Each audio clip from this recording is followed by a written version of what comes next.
When I was young, I could do what I wanted. These went by, now I know that it's not right. Times have changed, like they always did. But I'm still there, well, they left me be.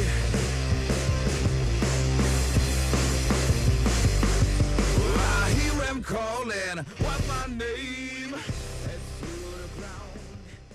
Tak tenhle projekt vlastně jsem měl v hlavě už 2 roky.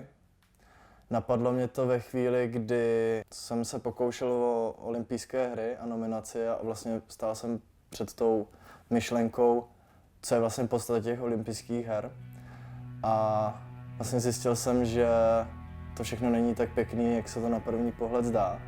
Začal jsem se doma o tom bavit více s mamkou, jak probíhaly olympijské hry v Sarajevu a vnuklo mi to tu myšlenku se tam jít podívat, protože je to místo, které je po válce a zároveň má v sobě i tu sportovní historii v podobě té olympiády. Tato olympiáda byla zajímavá právě tím, že to bylo v tom socialistickém bloku. Takže byla pro náš český olympijský výbor levná, no a byla i tak pojatá. Olga Charbatova.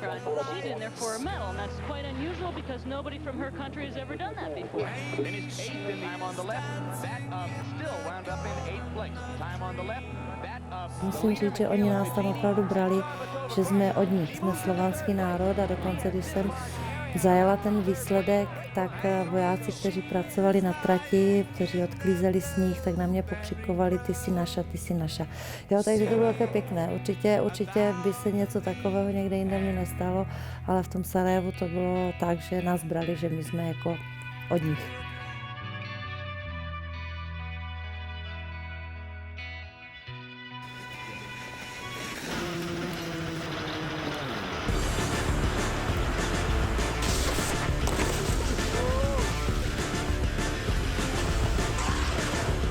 Když jsme tam přišli na ty sportoviště, opravdu jsme viděli rozbořenou bobovou trať.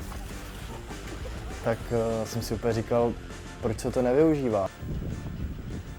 Je to pravda, že ty investice jsou do jednoho centra tak strašně obrovské, že vlastně potom se nedají všechny ty sportovní disciplíny stáhnout do jednoho místa. Třeba Lillehammer v 1954. roce a tam budovali stavby s tím, že věděli, že odstraní, že jsou to stavby dřevěné, včetně kostela, hotelů a těch ubytoven pro ty sportovce, které po té olympiádě složili a prodali jinam.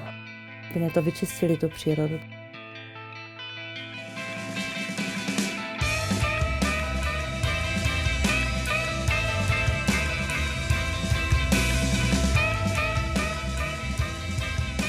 Protože takhle obrovská soutěž, jako je olympiáda, většinou takhle končí. Se můžeme podívat třeba na letní olympijské hry v Riu, kde jsou slamy, kde lidi žijou za $1 na den a přesto se tam postaví olympijské hry za x miliard dolarů. Sportoviště, které se využijí na 14 dní tady té akce a potom už horko těžko hledají uplatnění. Měli možnost vidět to, jak to dopadlo po válce. Skoro ani není poznat, že tam byl luxusní event, že tam se dělo něco, na co kouká celý svět a celý svět to obdivuje.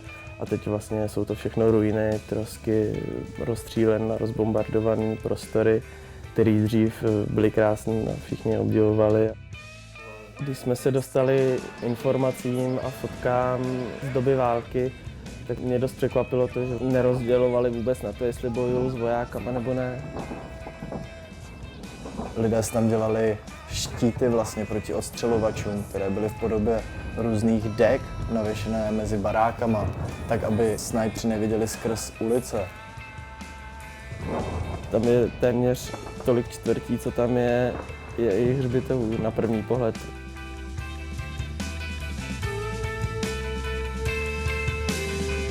Ta chudoba tam je hodně vidět, takže hodně jako kluků si to myslím, že snaží jako vydělat na ulici třeba, nebo ty pasti na cizince.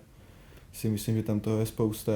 Šlo z nich cítit, že prostě nevěří lidem. Ještě po té válce si dávají pozor na to, co se kde děje. Hrozně místních nás varovalo, ať si dáváme bacha, i když že všichni byli friendly, když jsem se na něco zeptal, kam potřebujeme jít, že hledáme místní jídlo, tak nám všechno ukázali. Jdeš mezi ty lidi a zase na ně koukáš trošku jinak, protože si uvědomuješ, co oni tam museli zažívat za ty 4 roky války. Malý vybral. Jísta skáči. Bylo to mnohem lepší, hned jak jsme začali mluvit česky, tak se k nám začali chovat přátelsky a zvát nás k sobě a tak dále. Ty lidi vevnitř tady v hloubi duši jsou hrozně hodní a super. Jenom prostě zažili něco, co si nikdo z nás nedokáže představit a jde to na nich pořád vidět.